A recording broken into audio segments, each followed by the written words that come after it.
We did it! We finally found a way to win a freaking game, man. What's going on, winning? I haven't seen you in about 8 weeks.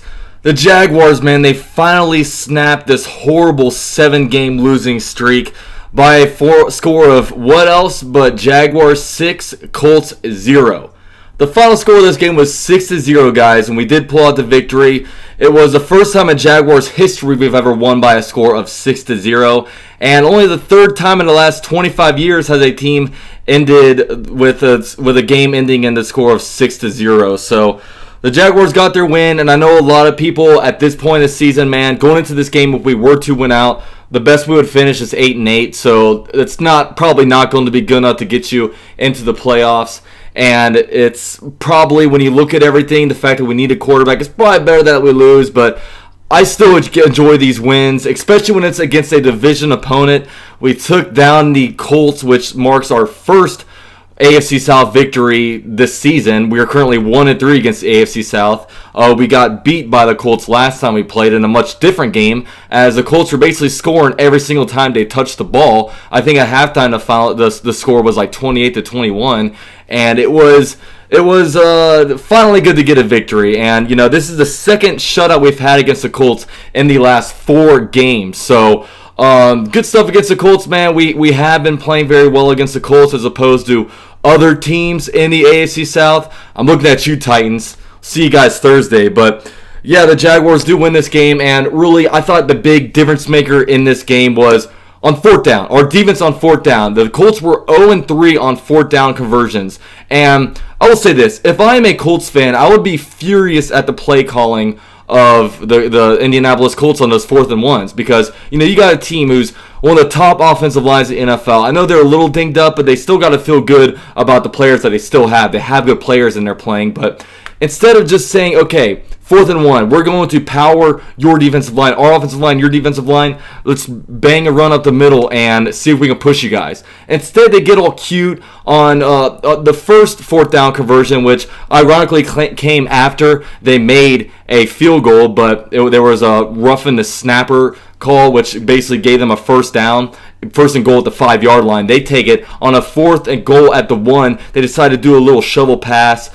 That didn't work. Later on 4th down, instead of trying to pound it, they go with Eric Ebron of all people on a reverse, and that dude got up and ended and Jaguars wound up forcing a fumble on him. Telvin Smith got the ball on him, and I think another time they took it and they kind of bootlegged and nothing was really open. It just I would be furious at the play call, but give big credit to the Jaguars, man. They stopped them on all those 4th down conversions. It was good, man. It was a good performance by the defense. The defense played terrific. I mean, you look at, you had an interception by DJ Hayden. I thought DJ Hayden really stood out. Some players that I liked were, Jalen Ramsey. Jalen Ramsey was playing injured this game, and, you can tell he's struggling with a knee injury, and he's pushing through it. Played a really good game today. Just good couple of last weeks. Telvin Smith played good. Calais Campbell, he went in there, got a sack. He batted a crucial ball at the line of scrimmage on a 3rd down, which led to a 4th down, which led to them punting. So, that was good. Darius, his run stopping has been amazing this year. He's been a really nice player. Like I said, DJ Hayden, he got his pick, and he was still all over the place. Ngakoue, he got a sack, and he was forcing all kinds of pressure on Andrew Luck. And, Boye played good. You look at Andrew Luck going into this game at a 34-game streak where he threw a touchdown. That ended today. The Jaguars ended that. So that was the longest streak in the NFL, the longest current streak in NFL going. So that ended. Andrew Luck's first career shutout came against the Jaguars. I mean, they stopped them very, very well. They did really good in stopping the run. 41 total rushing yards with the Indianapolis Colts. This is behind a really good offensive line. Marlon Mack had been running crazy, getting 100-yard games over the course of the last few weeks. They shut him out. We got 3 total sacks on the game. Got 2 turnovers, and it was just really good play by the defense. Really good stuff stopping on 4th down 3 different times, and they shut out the Colts, man. There's nothing more you can ask from that, especially when you look at the other side of the ball, and the offense only musters up to get 6 points. We only put up 6 points, got 2 field goals, and we still won the game. Another thing that really helped us out was not turning the ball over. Now, granted, we did have Carlos Hyde fumble early on, but luckily, on Carlos Hyde's first play, he fumbled. But luckily, a little later on, we like that same drive after that, Andrew Luck threw a pick to DJ Hayden. So, they kind of got a mulligan on that one. But overall, the offense, they didn't really turn the ball over much besides that. But, when you look at this game, man, we talked about the good. We talked about the defense. Defense was really good. Offense, not so much. Now, of course, they did what they needed to do to win the game. They kind of sustained drives. I mean, the time of possession was nearly the same between the Jaguars and the Colts. On some drives they moved the ball, but it just wasn't very good.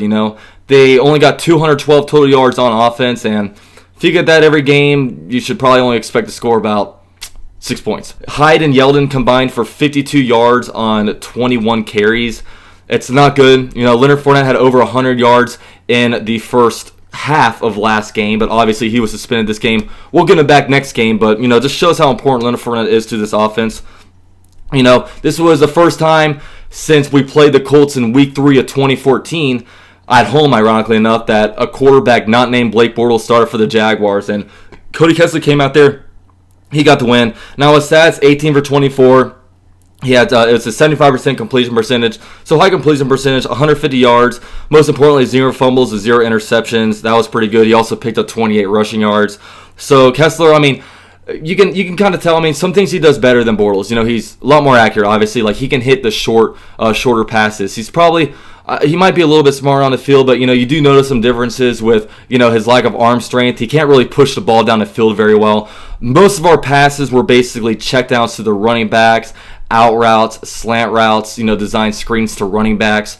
Every once in a while they try to throw deep, but it just was not good. So, he completed the short, intermediate throws, and that's really all he asked from him. So, we'll see how he does this Thursday against the Titans. And, you got to look at our offensive line, man. Our offensive line is not very good. Going into the season, one of the teams that you argue had the worst offensive line in the NFL is the New York Giants. They cut 2 different of their starting offensive linemen this year, and those guys, Eric Flowers and Patrick Omameh, are now starting for the Jaguars. The Jaguars have been decimated by injuries. Cam Robinson going out, our left guard Andrew Norwood we paid big money to, Brandon Linder this year. Jeremy Parnell even got shaken up, so they had to throw in like Chris Reed in the lineup. Just our offensive line wasn't good. It showed. The pass protection really wasn't all that good. Obviously, the run game didn't do very well, so it's just not a good situation there. The receivers combined for 81 yards on 11 catches. So, just the downfield passing game just isn't good, and it's probably not going to be fixed until we get our offensive line healthy and we get a better quarterback in here that can actually threaten to throw the ball down the field. So, it's a rough situation with the Jaguars offense, but we can only look to improve next year. So, we have one of the worst wide receiver cores in the league.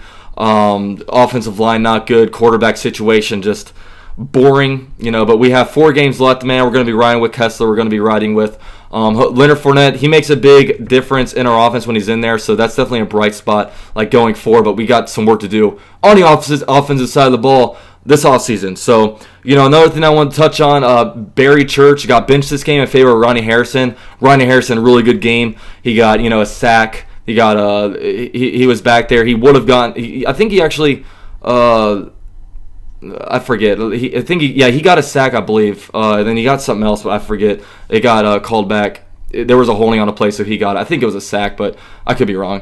He had a really good game starting in place of Barry Church, and Barry Church hasn't been good this year. And with Ronnie Harrison starting, we let up 0 points. So I'd like to keep Ronnie Harrison in there. When you look at our draft picks of this year, like I always say, the top 4 picks are money picks, and Ronnie Harrison, of all players, is someone that you really think could be a building block going forward. There's still questions out there about Taven Bryan. DJ Chark has been injured the last few games, but you would think with better quarterback play, he might do better. And our right tackle, Will Richardson, has been on the IR the whole entire season when he hasn't even started that game this year. So really, Ronnie Harrison, he's a big building block, bright spot of our draft so far. So someone that I'd definitely like to see get some more starts going forward. But, this is a good win, man.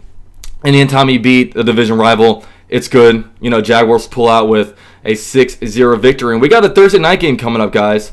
It should be fun. I haven't literally, since this channel has been around, Jaguars never had a Thursday night game. So I'll be streaming for that one. I'm excited. Can't stand the Titans. If there's any games that, we're going to have to lose some games going forward if we really do want to get a good draft spot. Because we went out, we're 8-8. You're around number 16, and you'd probably like to be in the top 10 if you want to get a good quarterback. But, you look at the Jaguars, and if there's any game that I want to win, it's probably our division games. And this is the main game on the schedule left I want to win. So we got Titans Thursday. Should be fun. And, yeah, that's the end of my recap video. Let me know what y'all think in the comment section. Jags finally got a victory. They snapped the Colts' 5-game winning streak. We shut them out. It was a lot of fun. Shout out to everyone on my live stream. It was a good time. So, yeah, this is UC at Jaguar with GenZag.com. Go Jags, and I'm out.